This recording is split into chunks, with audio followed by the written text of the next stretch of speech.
Pemugaran pura yang berusia tua agar dilakukan dengan hati-hati dan tidak sembarangan.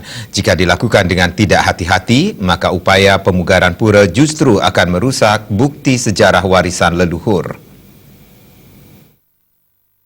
Mereka untuk mengubah bangunan-bangunan itu menjadi... Pemerhati budaya Bali, Juru Mangku Ketut Sumaria mengatakan prihatin, belakangan ini sering terjadi pemugaran pura-pura tua di Bali.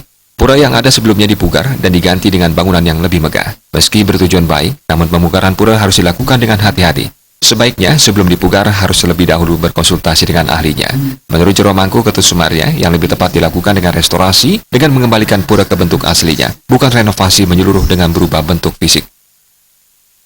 Nah, kecenderungan sekarang saya lihat bahwa banyak sekali bangunan-bangunan Bali kuno itu dibongkar kemudian diganti dengan bentuk kekinian, motifnya macam-macam barangkali, bisa untuk asal kuat, kemudian karena ada bantuan-bantuan dari pemerintah ataupun DPRD yang akhirnya memaksa mereka untuk mengubah bangunan-bangunan itu menjadi kekinian. Cuman masalahnya, disayangkan menurut saya, adalah kita jadinya kehilangan jejak sejarah. Masing-masing era menurut saya memiliki suatu ciri.